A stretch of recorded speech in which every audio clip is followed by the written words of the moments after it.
आप शुरू करें। सभी सुंदर साजी को प्रेम भरा प्रणाम जी। बोलो श्री प्राणनाथ प्यारे की जय। बोलो श्री सतगुरु महाराज की जय। सुंदर साजी खिलवत ग्रंथ का आखिरी प्रकरण है। अब तुम निकसो नींद से आए, पहुंची सरत। अब तुम निकसो नींद से आए, पहुंची सरत। कॉल किया था आपने, तो आई कयामत। कॉल किया था हक ने, सो आई क्यामत। अब तुम निकसो नींद से आए, पहुंची सरत। आए लैल के खेल में, लेने अर्श लजत। हो आए लैल के खेल में, लेने अर्श लजत। सुख साचे झूठे दुख में, लेने को है बखत। सुख साचे झूठे दुख में, लेने को है बखत। लेने को है बखत। अब तुम निकसो नींद से आए, पहुंची सरत। ऐ खेल तो जरा है, सब है अर्श खसम। ऐ खेल तो जरा है नहीं, सब है अर्श खसम। बैठे इतही जागे, उठो अर्श में तुम। बैठे इतही जागे, उठो अर्श में तुम। उठो अर्श में तुम। अब तुम निकसो नींद से आए, पहुंची सरत। अर्श बाग हौज जो के, करो याद हक के सुख। अर्श बाग हौज जो के, करो याद हक के सुख। जो पेड़ जूठे ख्वाब का, उड़ जाए सब दुख। जो पेड़ जूठे ख्वाब का, उड़ जाए सब दुख। उड़ जाए सब दुख। अब तुम निकसो नींद से आए पहुंची सरत, श्री महामती कहिए मोमिनो, इश्क लीजे हक। महामती कहिए मोमिनो, इश्क लीजे हक। असल अरश के बीच में हक का नाम आशिक।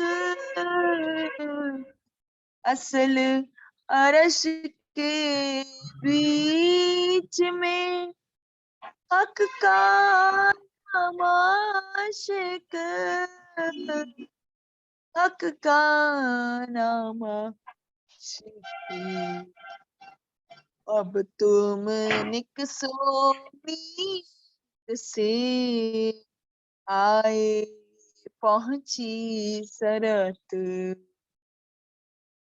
कॉल किया था हक ने, सो आई क़यामत। सो आई क़यामत। सो आई क़यामत। बोलो श्री प्राणनाथ प्यारे की जय। बोलो श्री सतगुरु महाराज की जय। सभी सुंदर साथ जी को प्रेम भरा प्रणाम जी। धन्यवाद चित्रांशी। आज वीडियो दोबारा से सुनना, थोड़ी सी आवाज खो रही थी, पता नहीं क्या, बाहर बैठे थे इसलिए।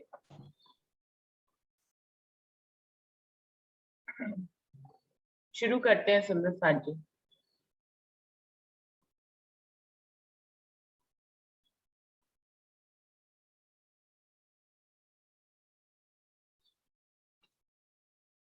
सभी सुंदर साथ जी को प्रेम प्रणाम जी।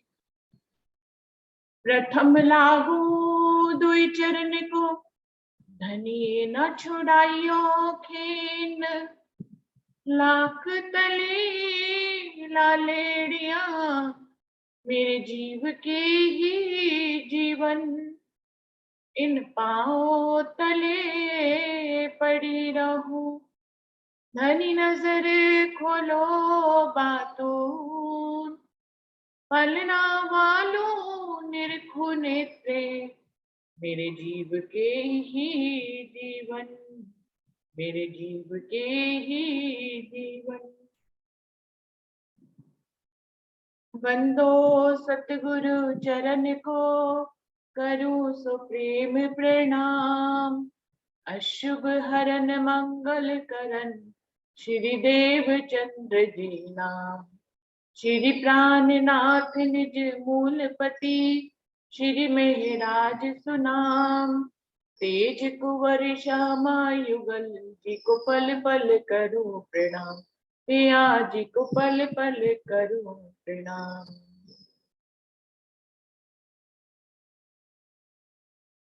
सुंदर साथ जी, श्री राम रतन महाराज जी की बीतक शुरू हुई है, जिसकी पहली लहर चल रही थी। और अब श्री बीतक श्री मुख द्वारा परिवार का विवरण। इसमें अब महाराज जी अपने अभी तक जो थोड़ा सा चौपाइयों से हुआ था वो प्रताप जी की के शब्दों में था। अभी श्री बीतक श्री मुख द्वारा परिवार का विवरण, मतलब अब महाराज जी अपने मुख से अपनी बीतक का बयान कर रहे हैं, जिसमें सबसे पहले वो अपने परिवार का विवरण दे रहे हैं। इसमें 5-7 चौपाइयां हो गई थी। श्री राज और साठ को करता हूं प्रणाम, झंडू दत्त कभी कहते थे, राम रतन अब नाम। बुद्धिदास छोटा भाई, 2 भाई हम माँ जाए, बाबा बीते 3 हमारे, तीने वे भी माँ जाए। एक जगह ही रहते थे हम, बस सब चूल्हे ही थे न्यारे, और काम सब एक जगह था, आनंद आमद बांट लिया करते थे। पिता भक्ति में रहते ज्यादा, हमें बहुत करते थे प्यार, जाते साथ जिधर जाते थे, कंधे पर होके सवार। तो 3 ताऊ और चाचा मिलाकर इनके पिताजी 3 भाई थे। स्वयं महाराज जी जो है झंडू दत्त के नाम से थे और इनका एक बुद्धिदास जी छोटे भाई भी थे। तो इस तरह से इनके अपने परिवार में ये लोग 4 लोग थे, 2 भाई और माता पिता। सभी एक ही जगह पे रहते थे ताए चाचे के साथ, और सबका एक ही काम था, पुरोहित का काम था। और सब जो है जो भी आमदनी होती थी वो आपस में तीनों लोग बांट लेते थे। कहते हैं पिताजी को मुझसे बहुत प्रेम था, जहां भी जाते थे मुझे साथ में ही लेके जाते थे, नहीं अलसाते थे हमसे। जब उम्र हमारी थी 6 वर्ष, ग्राम दुदली है नेड़े ही मेला भरता है प्रतिवर्ष। क्या कह रहे हैं महाराज जी कि मेरे पिता कभी भी आलस नहीं करते थे मुझे ले जाने में। मैं 6 वर्ष का था या थोड़ा बड़ा भी हो गया, वो मुझे हमेशा साथ ही लेके जाते थे। अभी पिछले भी प्रकरण में उन्होंने बताया कि वो जब शिव पूजा के लिए एक जंगल में जो मंदिर देवालय बना था वहां जाते थे, वहां पे भी मुझे साथ में ही अपने कंधे पर लेकर जाते थे, या थोड़ी दूर मैं अपने नन्हे नन्हे पैरों से भी चल लेता था। लेकिन पिता को कभी भी आलस नहीं आया मुझे अपने साथ ले जाने में। ग्राम दुदली है नेड़ई, एक दुदली नाम का गांव हमारे गांव के पास में ही था। मेला भरता है प्रतिवर्ष, वहां हर वर्ष जो है एक मेला होता है। तो वहां पर पिताजी अब इनको लेकर जाएंगे महाराज जी को। ले गए पिता दिखाने मेला, घुमा फिरा कर मेले में, निकट औरतों के बिठला गए, सौंप कर उन्हें हमें। पिताजी मेला दिखाने के लिए मुझे अपने साथ ले गए। वो तो कहीं और भी जाते थे तो मुझे साथ ही लेके जाते थे, फिर ये तो मेला था कि बच्चों को दिखाने के लिए ले ही गए, तो मुझे साथ में ले गए। घुमा फिरा कर मेले में, पूरा मेला पहले मुझे घुमा दिया और फिर निकट औरतों के बिठला गए, सौंप कर उन्हें हमें। और फिर एक औरतों का झुंड था, उनके हवाले मुझे करके वहीं पे बिठा गए। औरतों को समझागे कि इनका ख्याल रखना, और मुझे भी समझागे कि तुम यहीं बैठना, मैं कुछ जरूरी काम करके आ रहा हूँ। तो पिताजी थोड़ी देर के लिए कहीं गए, उनको मेला घुमा दिया और उनको महिलाओं के पास बिठा दिया। चले गए फिर मेले में वे, मेरा मन वहां नहीं लगा। ग्राम चले गए पिता हमारे, भ्रम सा ऐसा हमें हुआ। पता नहीं क्यों उनको ऐसा भ्रम हो गया कि पिताजी मुझे छोड़कर चले गए हैं। तो कहीं वो पिताजी वापस गांव तो नहीं चले गए, कहीं मुझे भूल तो नहीं गए। बचपन का, बाल्य अवस्था का मन था, कुछ भी सोच रहा था। मन जो है हमारा विचारों का एक पुलिंदा है, जो हर समय कुछ ना कुछ सही या गलत विचार करता ही रहता है। पिता तो इतने प्रेम से भरे हुए थे, सदा ही उनको साथ में लेके जाते थे। लेकिन जब वो उनको महिलाओं के पास बिठाकर मेले में चले गए, तो मेरा मन वहां नहीं लगा। कह रहे मेरा मन वहां नहीं लग रहा था। पिता से इतना प्रेम था कि उन्हीं के साथ ही रहते थे। अभी थोड़ी देर के लिए उनको बिठा गए तो उनका मन पिता के बिना लग ही नहीं रहा है। ग्राम चले गए पिता हमारे, भ्रम सा ऐसा हमें हुआ। हमें ऐसा भ्रम हो गया कि शायद वो मुझे बिठाकर भूल गए हैं। जैसे जैसे थोड़ा सा अंधेरा होने लग गया तो बाल्या मन ऐसा सोचने लग गया कि पिताजी मुझे यहीं पर भूल गए हैं और खुद गांव चले गए अपने। तो मेरा मन बिल्कुल भी लगना बंद हो गया। जिनको सौंपा मुझे पिता ने, थी वे सभी जड़ोदे की। पिता चले गए शायद वापस, मेरे मन को यही जची।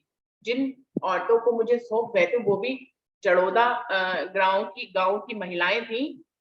फिर भी पिता चले गए शायद वापस, मेरे मन को यही जची। मेरे बाल्य मन को ये लगा कि पिता लगता है मुझे भूल गए हैं और वो गांव वापस चले गए हैं। और यही बात मेरे मन को बार बार उभरने लगी मेरे मन में, और जो बात बार बार उभरती है वो हमें सही भी लगने लग जाती है। भाग पड़ा मैं आंख बचाकर, उन्हें ना हो पाया कुछ ज्ञात। मैं चल पड़ा बिछुड़कर उनसे, दिन छिपने की है ये बात। वो क्या कह रहे हैं कि बच्चा है, बच्चे को बचपन से ही जो है कैसे क्या काम करना है इसकी समझ खुद परमात्मा ही दे देते हैं। उन औरतों से कैसे बच के निकलना है, तो महाराज जी जो है भाग पड़े मैं आंख बचाकर, कह रहे मैं उन औरतों की आंख बचाकर जैसे ही बातों में मग्न हुई मैं निकल पड़ा। उन्हें ना हो पाया कुछ ज्ञात, उनको कुछ पता ही नहीं चला। मैं चल पड़ा बिछुड़कर उनसे, दिन छिपने की है ये बात। इस प्रकार मैं उन महिलाओं से बिछुड़ गया और अपने आप को उनसे अलग कर लिया। दिन छुपने वाला था, अंधेरा होने वाला था और मैं उनसे अलग हो गया पिता को ढूंढने के लिए कि कहीं वो मुझे गांव में ही छोड़कर, यहीं पे मेले में छोड़कर गांव तो वापस नहीं चले गए। 3 कोस के लगभग दूरी, समय मक्की पकने का था। जब कुछ दूर निकल आया मैं, एक आदमी हमें मिला। अब खुद ही पिता नहीं मिले तो खुद ही गांव की तरफ चल पड़े, रास्ता तो मालूम नहीं था। अब उस समय समय को कैसे नापा जाता था। तो महाराज जी कह रहे हैं समय मक्की पकने का था।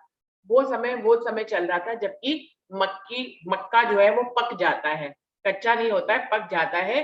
तो उस समय मक्की पकने का था। 3 कोस के लगभग दूरी, 3 कोस तक मेले से आगे निकल आए अकेले ही गांव जाने के लिए। जब कुछ दूर निकल आया मैं, एक आदमी हमें मिला। कुछ दूर जब 3 कोस तक निकल आए तो एक शख्स उन्हें दिखाई दिया।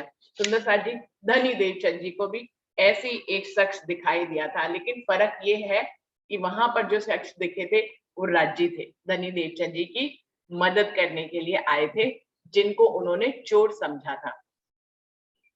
तो सुंदर साथ जी, धनी किसी भी रूप में आते हैं।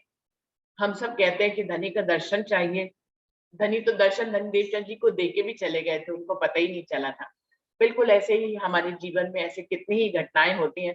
पहले भी सुंदर साथ से इस विषय पे मंथन हुआ है, बहुत से सुंदर साथ ने अपने अनुभव बताए हैं कि कब कब उनको किसी मनुष्य रूप में राज्य के दर्शन हुए, जबकि उनको खुद उनके घर से पन्ना जी पहुंचा दिया धनी ने, कैसे उनकी टिकट का अरेंजमेंट करा दिया। और भी सुंदर साथ ने बहुत बहुत अनुभव बताए थे कि उनको बाद में पता लगा कि ये धनी ही थे, लेकिन वो मनुष्य रूप में हमारे सामने हमारी मदद करने के लिए आते हैं। धनी हमारे अंग संग हैं, हमारे हर पल हमारी सांसों के साथ ही हैं। इस विश्वास के साथ जो चलते हैं उनके सभी काम धनी करते ही चले जाते हैं। अब यहाँ पर उनको 3 कोस चलने के बाद महाराज जी को एक शख्स दिखा। मैं रोता जाता था जिस दम, बोला वह हमसे आकर, क्यों रोता जाता है भैया, उठा लिया गोदी आकर।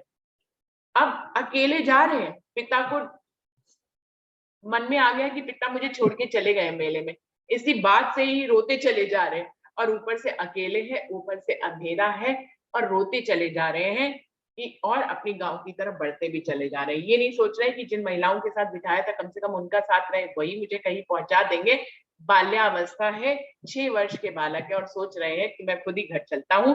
पिताजी को ढूंढने के लिए चले, लेकिन पिताजी ना मिले तो खुद ही आगे बढ़ पड़े, और एक आदमी मिल गया। और अंदर ही अंदर रोते भी जा रहे हैं, रोते भी जा रहे हैं, क्योंकि डर लग रहा है अंधेरे से भी और इस बात से भी कि मैं अकेला हूं।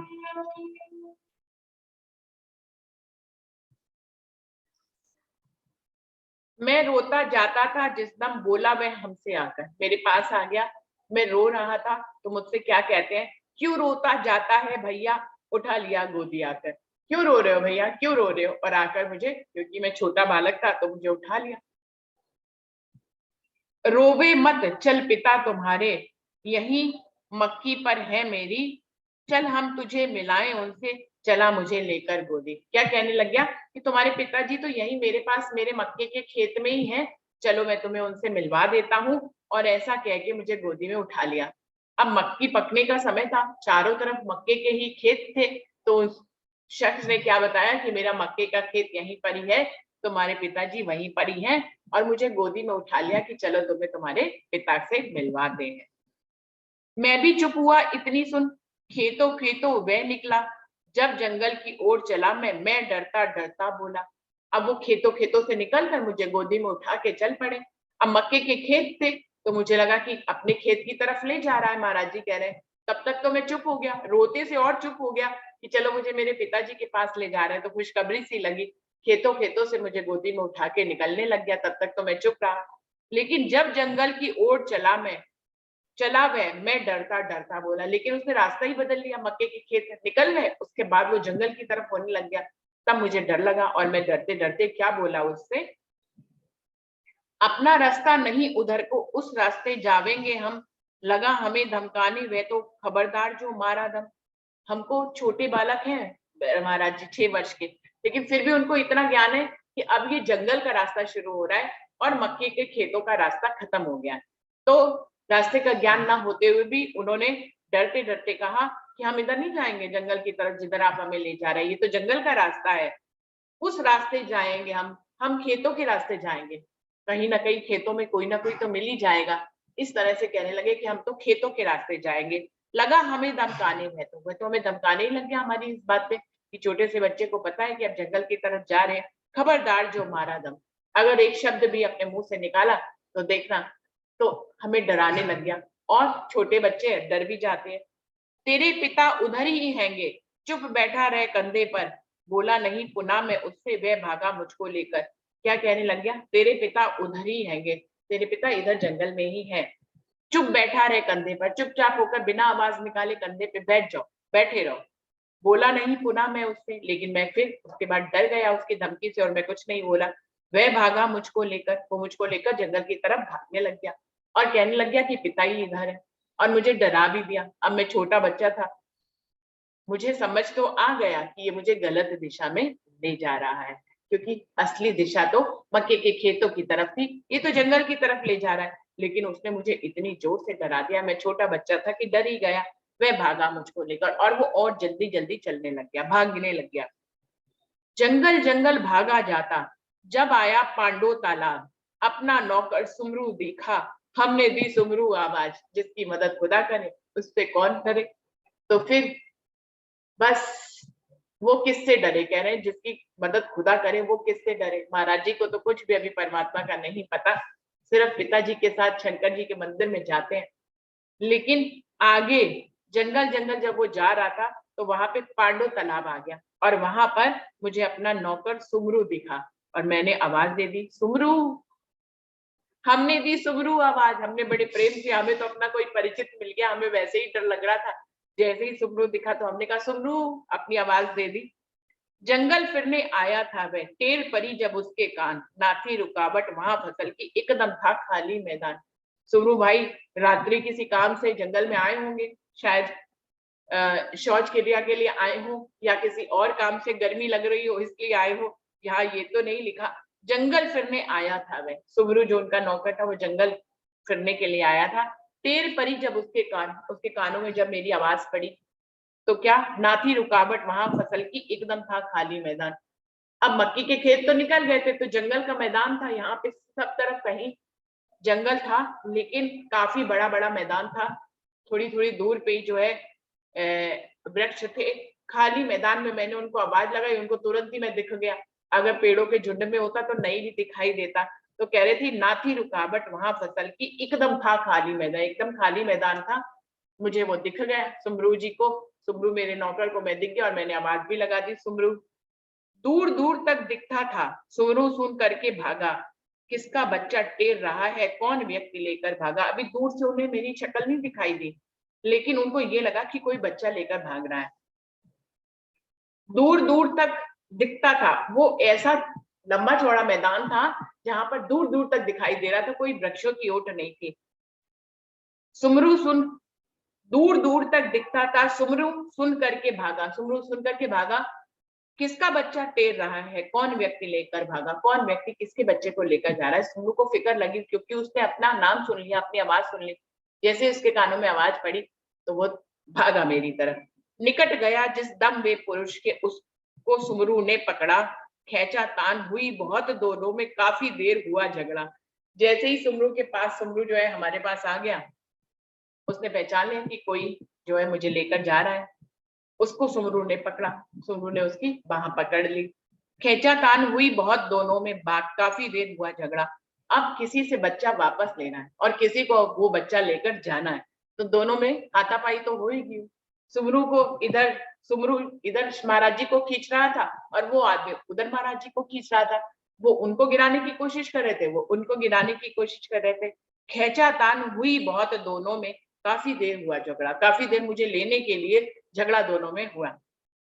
वह अपना बतलाता हमको, सुमरू अपना बतलाता, आधा मैं उसकी जप्फी में, आधा वो खींचे जाता। बड़ी सुंदर भाषा में राज जी ने मनोरम शब्दों का इस्तेमाल करके अपनी गीता को लिखा है। एकदम शुद्ध भाषा जो गांव की होती है वैसी लिखी है। तो उनके शब्दों में जो है ना, एक आनंद का पुट समाया हुआ है उनके हर हर शब्द में। क्या कह रहे हैं, वे अपना बतलाता मुझको, सुमरू अपना बतलाता। वो आदमी कहता ये बच्चा मेरा है, और सुमरू भाई तो मुझे पहचान ही गए थे, वो कहते ये बच्चा मेरा है। आधा मैं उसकी जफ्फी में, आधा वो खींचे जाता। अब आधा मुझे खींचने के कि किसी तरह से सुमरू मुझे बचा ले, उसने मुझे आधा अपनी तरफ खींच लिया, और उस आदमी की भी पकड़ में मैं अभी तक था, तो आधा मैं उसकी तरफ था। तो कह रहे हैं कि आधा तो मैं उसकी जफ्फी में था और आधा इसकी जफ्फी। जफ्फी मतलब कहते हैं ऐसे करके, वैसे तो कहते हैं प्रेम से जफ्फी लगा लेना, यानी कि प्रेम से गले लगा लेना। यहाँ तो एक दूसरे की होड़ में आधा उन्होंने अपने शिकंजे में फंसा रखा था और आधा सुम्रू ने मुझे फंसा रखा था। तो अपनी हालत ऐसी समझो, भेड़ भेड़ियों में जैसे चाह रहे दो टुकड़े करने, फंसा बीच में मैं ऐसे।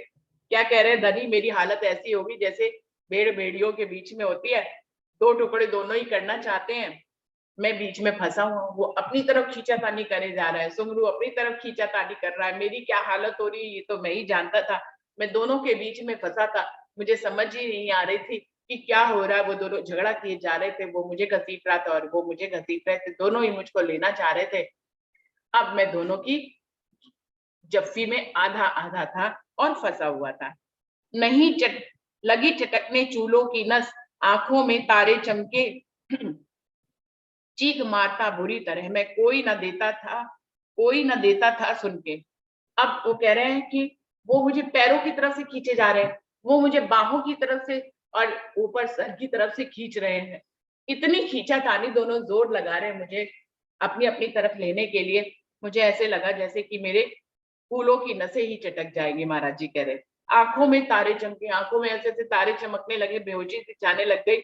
इतना दर्द, क्योंकि एक एक तरफ खींच रहा है पूरे बल से और एक दूसरी तरफ खींच रहा है पूरे बल से। चीख मारता बुरी तरह में, बहुत तरह से मैं चीख रहा था, चिल्ला रहा था, रो रहा था, कोई ना देता था सुन के, कोई भी मेरे चीखने चिल्लाने पर ध्यान ही नहीं दे रहा। वो तो मुझे सुमरू मुझे बचाने की कोशिश कर रहा और वो आदमी मुझे अपनी तरफ खींचने की कोशिश कर रहा। कोई भी मेरे दर्द को समझ ही नहीं रहा। अगर सुमरू मेरे दर्द को समझे तो वो मुझे छोड़ देगा, तो वो लेके भाग जाएगा, और उसको तो वैसे ही मेरे दर्द को नहीं समझना है। घूसे लात एक दूजे को मार रहे थे आपस में, कभी हमारे भी लग जाती ऐसा अंधाधुंधी में। महाराज जी कह रहे हैं वो मुझे खींचातानी, एक तो मुझे खींच रहे थे, ऊपर से एक दूसरे से मुझे लपकने के लिए वो आपस में भी एक दूसरे को घूंसे लात मार रहे थे, आपस में इतना लड़ रहे थे, कभी हमारे भी लग जाती। उनकी ये तेज घूंसे लात की जो बौछार है, बारिश है, वो कभी कभी हमें भी बीच में लग जाती। ऐसी अंधाधुंधी में, बिना देखे अंधाधुंध वो एक दूसरे को मार रहे थे, घूंसे लात मार रहे थे, मुझे खींच रहे थे, मुझे बचाने की कोशिश कर रहे थे। ऐसे में मेरी हालत ऐसी हो गई थी कि पूछो नहीं। महाराज जी चीख रहे थे और चिल्ला रहे थे, लेकिन उनकी कोई सुन नहीं रहा था। और लात लगी सुमरू की उसको छाती पर जम करके, एक छूट गया मैं उसके घर से, उठा लिया सुमरू ने देख। एक सुमरू ने जोरदार लात मारी, वो सीधा निशाना बैठ गया और वो शख्स की छाती पे जाकर वो लात लगी, उसके हाथ से मैं छूट गया। जैसे ही यहाँ पे उसकी लात लगी, उसको दर्द हुआ, उसके हाथों से मैं छूट गया, उठा लिया सुमरू ने देख, और देखते ही सुमरू ने पूरा ही मुझे अपनी जफ्फी में ले लिया। इस तरह से मैं अब पूरा पूरा सुमरू की तरफ आ गया। भाग पड़ा वह व्यक्ति वहां से घबरा कर जंगल की ओर, रहा चीखता सुमरू काफी, दौड़ो कोई है बच्चा जो। उसके बाद उसको लग गया आदमी को कि अब मैं उसकी गिरफ्त में नहीं आ पाऊंगा, तो वो भाग गया, वहां से जंगल की तरफ भाग गया। और सुमरू जो है पीछे से चीखता ही रहा कि कोई देखो, कोई देखो, कोई मदद के लिए आओ, बच्चा चोर है, बच्चा चोर है। लेकिन दिन मुद चुका, अंधेरा काफी उतर चुका था, तब पहुंच ना पाया कोई मदद को, हुआ न हल कोई, मतलब उसको पकड़ नहीं पाए, क्योंकि रात्रि गहरा गई थी, बहुत रात हो गई थी। उस समय कोई भी हमारी मदद को, हमारी आवाज सुनकर नहीं आया। हुआ ना हल कोई, मतलब चिल्लाने का कोई फायदा ही नहीं हुआ, क्योंकि कोई आया ही नहीं। पूछी बात बाद में मुझसे, क्यों हाथ लगा इसके, मुझसे मेरी बीती सुनकर भागा सुमरू मेले में। और जब उसने, सुमरू ने मुझसे पूछा कि आखिर तू अकेले में आ कैसे गया, इस शख्स के शिकंजे में कैसे फंस गया, तब मैंने उसको जब अपनी आप बीती सुनाई, तो उनको लगा सुमरू को कि मेरी पिताजी मुझे मेले में ढूंढ रहे होंगे, बड़े परेशान हो रहे होंगे, और मैं निकल कर इधर आ गया। वो मुझे लेकर वापस मेले की तरफ चला। परेशान होंगे पंडित जी, मेले में फिरते होंगे, ढूंढ ढूंढ मची होगी चौतरफा, उन्हें खबर देनी थी जाके। उनको समझ में आ गया कि मेरे पिताजी परेशान हो रहे होंगे, मुझे ढूंढ रहे होंगे पूरे मेले में, और सब तरफ मेरी ढूंढ मची हुई होगी, उनको जाकर जल्दी से जल्दी खबर दें, नहीं तो वो और परेशान होंगे। हमें चिरंजी पंडित के घर जैतपुर छोड़ छाड़ सुमरू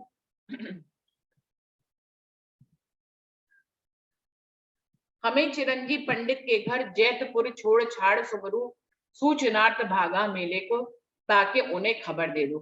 वो रास्ते में जो एक चिरंजी पंडित का घर था जैतपुर में, वहां मुझे सुमरू ने छोड़ दिया और सूचना देने के लिए मेरे पिता को वो मेले की तरफ आगे चला गया। इधर खोज थी अपनी काफी, चप्पा चप्पा मेले का खोज रहे थे लोग और भी, जिस दम उनको पता लगा। और हमारे खो जाने की जैसे ही सूचना मिली तो पूरे मेले में सब लोग चप्पा चप्पा खोज रहे थे। मेरे पिताजी और भी बहुत से लोग मेरी एक एक कोने में मेरी खोज हो रही थी, खोज रहे थे लोग और भी, जिस दम उनको पता लगा। दौड़े पिता तुरंत जैतपुर को, आकर मुझसे पूछा हाल, किस प्रकार भागा मेले से तुझे उठा करके दज्जाल।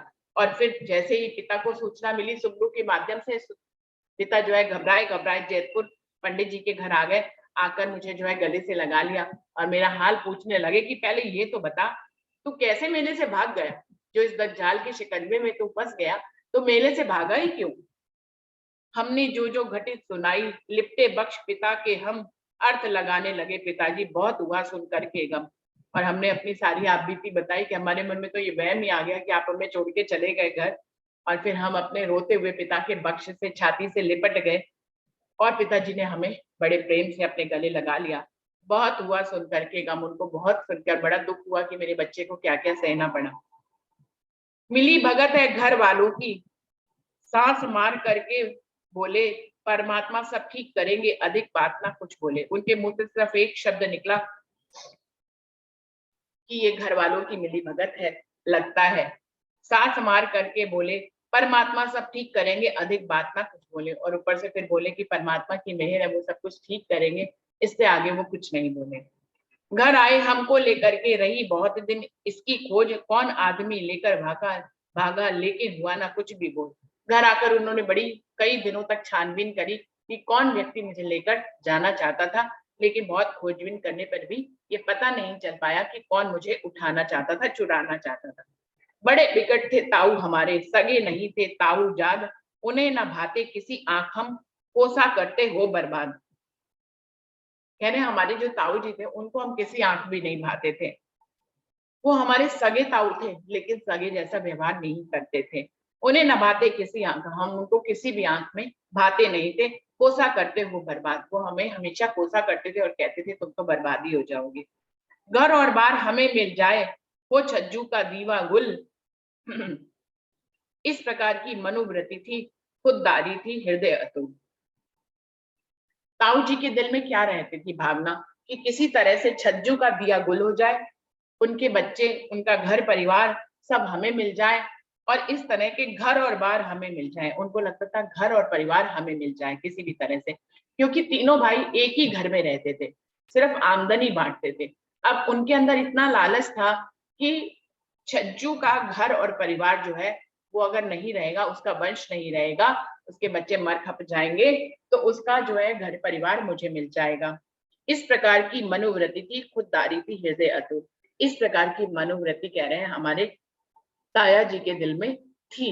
वो हमें किसी भी तरह हमारा घर हथियाना चाहते थे, और शायद पिताजी को भी इस बात की शंका थी, इसीलिए उनके मुख से निकला कि ये सब परिवार वालों की साजिश है। लेकिन खोजने पे भी पता नहीं लगा कि उनको कौन चुराना चाहते थे। मिली भगत ताऊ की होया, अनायास घट गई स्वयमेव, जाने करने वाला या परमात्मा, क्या जाने हम।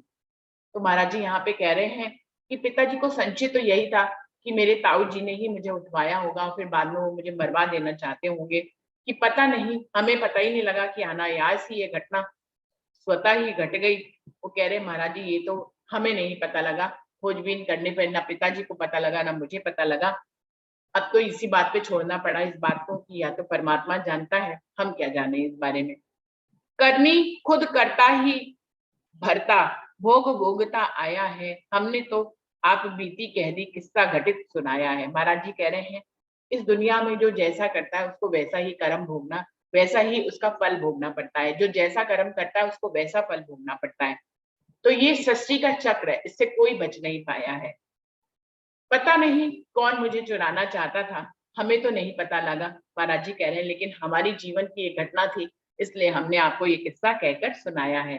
खेले कूदे 8 वर्ष तक रहा पिताजी का साया, लेकिन एक सा वक्त न रहता, उसने भी पलटा खाया। वो कह रहे हैं 8 वर्ष की हमारी धीरे धीरे उम्र हो गई, 6 से 8 वर्ष तक महाराज जी कह रहे हैं पिता के साथ हम रहे, उनकी छत्र छाया में रहे, खेलते रहे, लेकिन कभी भी वक्त का पहिया एक सा नहीं रहता, वो घूमता जरूर है लेकिन एक सा वक्त ना रहता। उसने भी पलटा खाया, उसने एक दिन पलटा खा लिया। संवत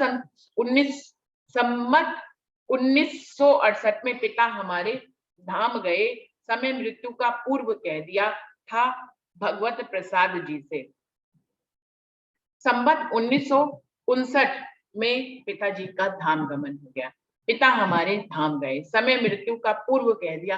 पता इतना ज्ञानी थे कि उन्होंने अपनी मृत्यु का समय पहले से ही बता दिया था भगवत प्रसाद जी से।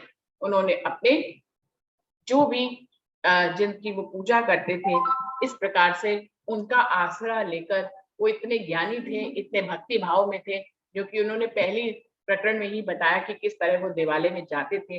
तो इतने भक्ति भाव वाले थे कि उनको अपना मृत्यु का समय पहले से ही पता लग गया था और समय मृत्यु का पूर्व कह दिया, उन्होंने पहले से ही कह दिया था। 8 वर्ष की आयु की विविध के बंध विधना, 8 वर्ष की आयु की विधना के बंध टूट गए एक साथ सब पिता पुत्र संबंध।